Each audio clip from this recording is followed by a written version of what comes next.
नमस्कार विद्यार्थी मित्रांनो, मी प्राध्यापक धनंजय भाट, पलूस शिक्षण प्रसारक मंडळाचे कला वाणिज्य विज्ञान महाविद्यालय पलूस मराठी विभाग आपणा सर्व विद्यार्थ्यांचं मराठी विभागाच्या वतीनं मी मनापासून स्वागत करतो. मित्रांनो, आपली जी चर्चा सध्या सुरू आहे ते अभ्यासपत्रिका 9च्या अनुषंगानं आपण जो पहिला घटक आहे त्या संदर्भात चर्चा करत आहोत. त्यातल्या पहिल्या भागामध्ये आपण मराठी वाङ्मयाचा प्रारंभ कसा आपल्याला दिसतो किंवा मराठी भाषेची प्रारंभीची अवस्था आणि तिचा विकास कसा होत गेला या संदर्भातली माहिती आपण घेतली. मित्रांनो, एक गोष्ट इथे लक्षात घ्या की आपण ज्या वेळेला मराठी भाषेच्या उगमासंदर्भात किंवा ती कशी निर्माण झाली या संदर्भात विचार करतो त्यावेळेला जी उपलब्ध साधनं आहेत, कोरीव लेख, ताम्रपट, मौखिक साहित्य, या अनुषंगानं आपण तो निश्चित करण्याचा प्रयत्न केलेला आहे. म्हणजे संशोधक अभ्यासक प्रयत्न करतायत, कधी नवीन पुरावे सापडतायत, त्यावेळेला मग पुन्हा चर्चा होते. तर असं कुठली भाषा जी आहे त्या भाषेचा जन्म कधी हे नेमकेपणानं सांगता येत नाही. तीच अवस्था वाङ्मयाची सुद्धा आहे. कारण का की भाषा निर्माण झाल्याबरोबर लगेचच तिच्यात वाङ्मय निर्माण होत नाही. त्यासाठी काही कालावधी जायला लागतो, काही वर्ष, काही शतकं जावी लागतात. ती भाषा लोकांच्या दैनंदिन व्यवहारात रुजायला लागते, मुरायला लागते. त्यानंतर मग तिला लोकमान्यता पहिल्यांदा मिळाल्यानंतर मग तिच्यामध्ये ग्रंथलेखन होत असतं. तर तसंच मराठीची अवस्था आपल्याला दिसते की 8व्या-9व्या शतकाच्या सुमारास मराठी भाषा ही देशी भाषा म्हणून अस्तित्वात आपल्याला दिसते आणि तिने एक आकार घेतलेला दिसतो. म्हणजे अगोदर ती शब्दरूपात असलेली मराठी आता देशी भाषा म्हणून बोलीच्या रूपात आपल्याला दिसते. आणि त्यानंतरचा जर विचार केला तर 10व्या आणि 11व्या शतकामध्ये ही मराठी भाषा लोकांच्यात रूढ झालेली आपल्याला दिसते. यादवांच्या काळात आपल्याला मराठीला राजमान्यता मिळाली, आपण हा भाग पाहिला. पण हा जो मधला 200-300 वर्षाचा काळ आहे, तर तो जो काळ आहे त्या काळामध्ये नेमकं मराठी आपल्याला दिसते का पुन्हा, तर आपल्याला काही आणखी साधनं या काळामध्ये उपलब्ध होतात. म्हणजे हे मराठीचे लिखित पुरावे जे आहेत ते आपल्याला इतर भाषेतील ग्रंथांमध्ये दिसतात. संस्कृत, तेलुगू, कन्नड अशा भाषांमध्ये आपल्याला ते उल्लेख दिसतात. तर त्या असे जे काही उल्लेख आपल्याला सापडतात तोही अभ्यासाचा एक भाग आहे. आणि म्हणून आत्ताच्या भागात आपण हे जे आपल्याला उल्लेख सापडतात, पुरावे सापडतात, तर त्याविषयी चर्चा करायची आहे. तर मुद्दा काय आला की विवेक सिंधू पूर्वकालीन रचना. म्हणजे विवेक सिंधू पर्यंत त्याच्या अगोदरची जी 200-300 वर्ष आहेत, 8व्या शतकापासून 11व्या शतकापर्यंत, तर त्यामध्ये नेमकी मराठीचे जे काही उल्लेख सापडतात त्याविषयी हे कोलय माला हा ग्रंथ आहे, मानसोल्लास, राजमती प्रबोध, अमरनाथ संवाद, गोरक्षगीता यासारख्या ग्रंथातून आपल्याला मराठीच्या विवेक सिंधू काळातल्या खुणा सापडतात.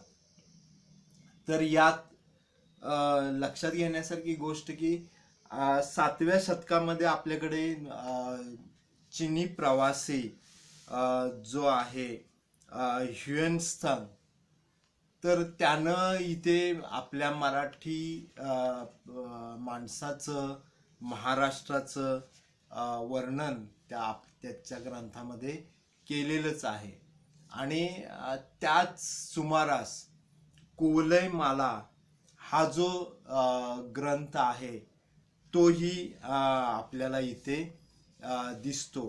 उद्योतन सुरी जो आहे त्या उद्योतन सुरीनं हा ग्रंथ लिहिलेला दिसतो, कोलय माला. या ग्रंथामध्ये त्याने मराठी माणसाच्या स्वभावाचं, त्याचा जो स्वभाव आहे त्याची जी वैशिष्ट्ये आहेत त्याबद्दल उल्लेख केलेला आहे. त्याचबरोबर यात तो 18 देशी भाषांचा उल्लेख करतो. 18 देशी भाषा. आणि या 18 देशी भाषांमध्ये त्याने मराठी या आपल्या मरहट्ट भाषा म्हणून मराठीचा उल्लेख त्याने केलेला आहे. आणि ती जी बोलणारी लोक आहेत ती मरहट्टे, त्यांचे वैशिष्ट्य तो सांगताना म्हणतो, ऐका. दड मडह सामलंगे सहिरे अहिमान कलह सिलेय दिन्नल्ले गहिल्ले उस्लविरे तथ्थ मरहट्टे. म्हणजे मराठी माणसाला मरहट्ट असं म्हटलेलं आहे त्याने. आणि ती मराठी भाषेला सुद्धा तो मरहट्ट म्हणतो. याचा अर्थ काय तर धडधाकट, काळ्या सावळ्या रंगाचे, सहनशील, अभिमानी, प्रसंगी कलहशील आणि भांडखोर, दिन्नल्ले गहिल्ले असं बोलणार आहे. दिन्नल्ले गहिल्ले हे जोड शब्द आहेत. दिलं घेतलं आपण म्हणतो, तर असा हा दिलं घेतल्याची भाषा करणारा असा हा मरहट्ट म्हणजे मराठा होय असं म्हणता येतं. हा जो ग्रंथ आहे तो आपल्याला इसवी सनाच्या 778 मध्ये त्याने लिहिलेला आहे. म्हणजे जवळजवळ 1200 वर्षापूर्वी आपल्याला या ग्रंथाच्या आधारे मराठीचा उल्लेख सापडतो. आणि मराठीची सुरुवात कशी झाली त्याचाही उल्लेख कळतो. म्हणजे मराठी अस्तित्वात होती हेही आपल्याला लक्षात घेता येतं. त्यानंतर एक उल्लेख सापडतो तो म्हणजे 12व्या शतकात एक तेलुगू काव्य रचलेलं आहे. त्या तेलुगू काव्यामध्ये मराठी पद आले. तर अष्टभाषक कवित्व विशारद म्हणून ख्याती असलेला तेलुगू कवी पंडित आराध्य चरित,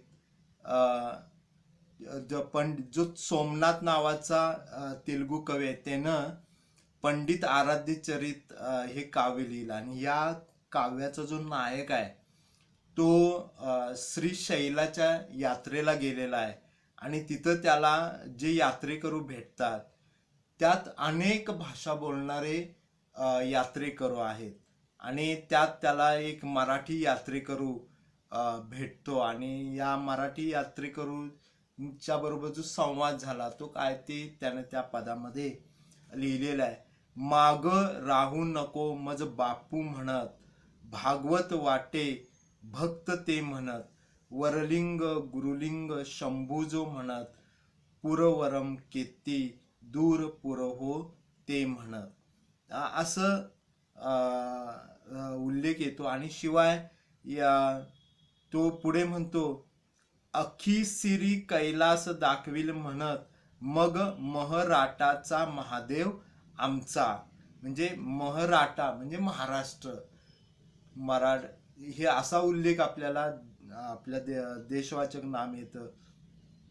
त्याचबरोबर महाराष्ट्राला हा कवी आर्य देश म्हणतो.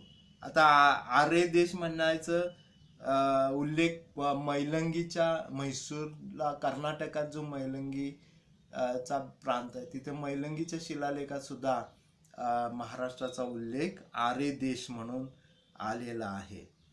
तर असे इतर भाषेतले जे काव्य आहे त्यामध्ये येतं. गाथा सप्तशती म्हणून हाल सातवाहनाचा ग्रंथ आहे, त्यामध्ये सुद्धा काही मराठी शब्द आपल्याला आलेले दिसतात.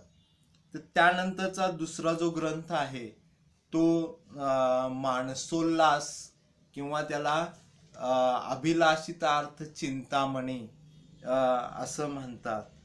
तर हा ग्रंथ सोमेश्वराने लिहिलेला आहे. या ग्रंथामध्ये आपल्याला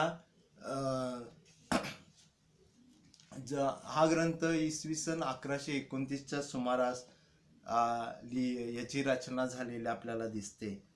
तर चालुक्य कुळातील दुसऱ्या विक्रमादित्यचा हा सोमेश्वर मुलगा आहे.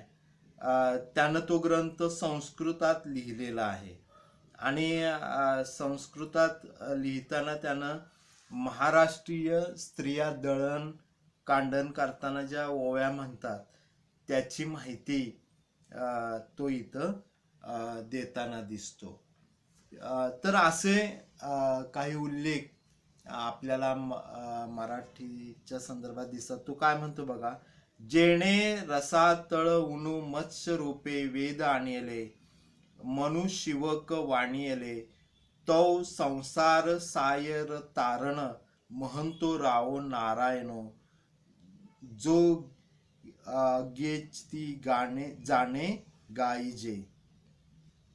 तर असं एक उल्लेख आपल्याला यामध्ये पाहायला मिळतो,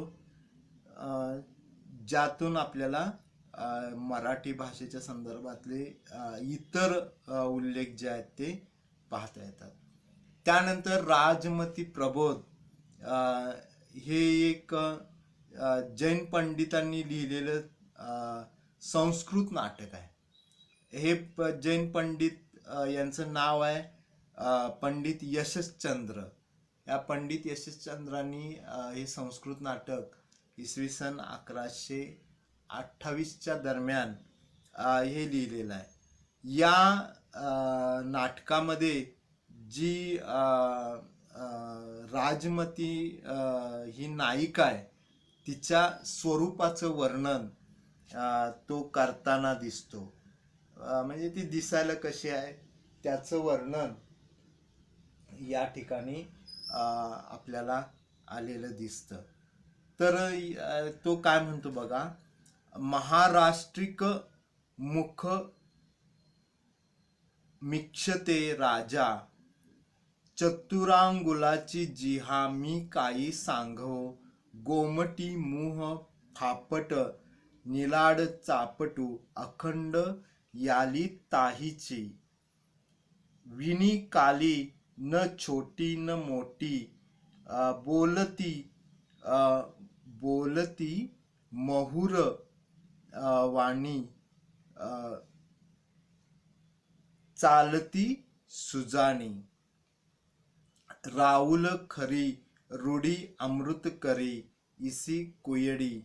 असं तो या स्त्रीचं वर्णन करतो. म्हणजे ती गोमटी आहे, मधुर वाणी असणारी, बोलणारी,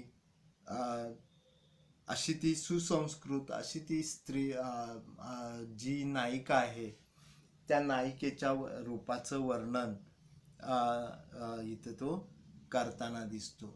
तर असे हे काही उल्लेख आपल्याला मराठी भाषेच्या संदर्भात इतर काव्यातनं आलेले दिसतात.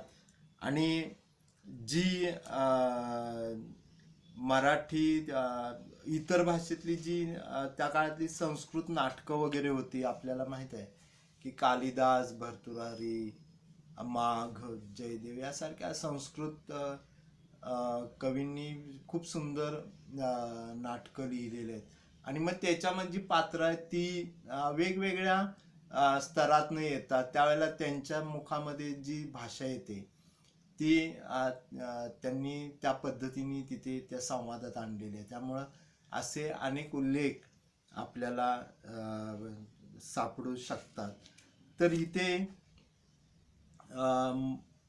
मुद्दा काय आहे, तर मराठीचं नाव जे मरहट्ट आहे किंवा महाराष्ट्र भाषा आहे त्याचे उल्लेख इथे दिसतात.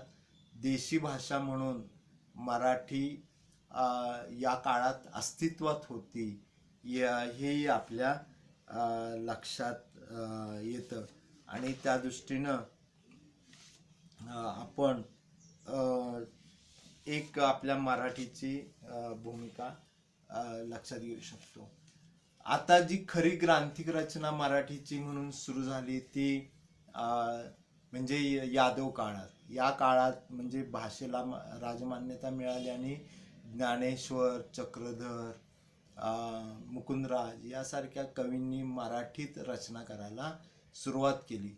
त्याचबरोबर जे आपल्याकडे आपण जे प्रमुख संप्रदाय मानतो, नाथ, महानुभाव, वारकरी, दत्त, समर्थ या मानतो, पण ह्या संप्रदायांचा पण उगम या काळात आहे. म्हणजे नाथ, महानुभाव, वारकरी संप्रदायांचा उगम या काळामध्ये आहे आणि त्यांनीही काही ग्रंथरचना केलेली या दिसते.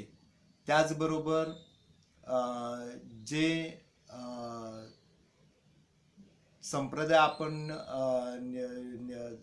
पाहतो त्यात हे महाराष्ट्रात सर्वात जो आद्य संप्रदाय मानला जातो तो नाथ संप्रदाय आहे. आणि त्या नाथ संप्रदायाची परंपरा ही आज तागायत टिकून आहे. म्हणजे आज 1000 वर्ष होऊन गेली तरी हा संप्रदाय महाराष्ट्रात विविध ठिकाणी आपल्याला याचे अनुयायी आजही दिसतात. मत्स्येंद्रनाथ, गोरक्षनाथ, गहिनीनाथ अशी ही परंपरा असलेली आपल्याला पाहायला मिळते. तर या संप्रदायामध्ये जे ग्रंथ निर्माण झाले ते आता गंमत अशी आहे की नाथ संप्रदाय हा भ्रमंती करणारा संप्रदाय आहे. त्यामुळं देशाच्या विविध प्रांतामध्ये यांची भ्रमंती असल्यामुळं ते बहुभाषिक होते. त्यामुळे त्यांची रचना जी आहे ती एका भाषेत अशी आपल्याला दिसत नाही. तरी सुद्धा गोरक्षनाथांच्या नावावरती बरेचसे ग्रंथ आपल्याला आढळतात. तर अमरनाथ संवाद आणि गोरक्षगीता हे 2 ग्रंथ यामध्ये आपल्याला इथे दिसतात. आता हा जो नाथ संप्रदाय आहे हा आपल्याला गोरखपंथ, गुरुमार्ग, कानफाटा, योगमार्गी, सिद्धमार्गी या अनुषंगाने इथे आपल्याला दिसतो. म्हणजे या नावानं शिव ही या पंथाची उपास्य देवता आहे आणि गोरक्षनाथांपासून या उपासना पंथाला संप्रदायाचं स्वरूप आपल्याला दिसतं. मत्स्येंद्रनाथ आणि गोरक्षनाथ हे संप्रदायातील 2 प्रमुख सिद्ध पुरुष आहेत आणि गोरक्षनाथ हे मत्स्येंद्रनाथांचे शिष्य आहेत. हा जो यांचा कालखंड आहे तो इसवी सन 1050 ते 1150 असा मानला जातो. तर यातला जो अमरनाथ संवाद ग्रंथ आहे तर तो गोरक्ष अमरनाथ संवाद. अमरनाथ हे गोरक्षनाथांचे शिष्य आहेत आणि त्यांनी हा ग्रंथ म्हणजे जरी तो गोरक्षनाथांच्या नावावर दाखवला जात असला तरी तो अमरनाथांचा असावा का यात जो हठयोग नाथ संप्रदायाचा आहे त्याच्याविषयीचं वर्णन आले. म्हणजे योग मार्गी अनुभव कथन जे आहे त्याचं विवेचन या ग्रंथामध्ये आलेलं दिसतं. साधकाने ध्यानधारणेच्या सहाय्यानं कसं नियमन करावं त्याचा विचार या ग्रंथामध्ये आपल्याला दिसतो. गोरक्षबाणी म्हणून गोरक्षनाथांचं पदसंग्रह पदही आढळतात. तर हा जो गोरक्ष अमरनाथ संवाद जो ग्रंथ आहे तोही म्हणजे नाथ संप्रदायाचं जे तत्वज्ञान आहे योगमार्गी त्याचं महत्त्व सांगणारा ग्रंथ आहे. आणि गोरक्ष गीता हा ग्रंथ सुद्धा म्हणजे जरी गोरक्षनाथांच्या नावावर येत असला तरी हा ग्रंथही गहिनीनाथांनी लिहिला असावा. कारण यामध्ये आपण पाहतो की हे गोरक्ष गीता गहिनीनाथ संवादू असा उल्लेख यामध्ये आलेला आहे. इथेही योग अनुभवाचं वर्णन आलेलं आहे. तर नाथ संप्रदायातलं हे 2 ग्रंथ आपल्याला मराठीचे पहिली लिखित प्रकरणं ही ओवीबद्ध आहेत.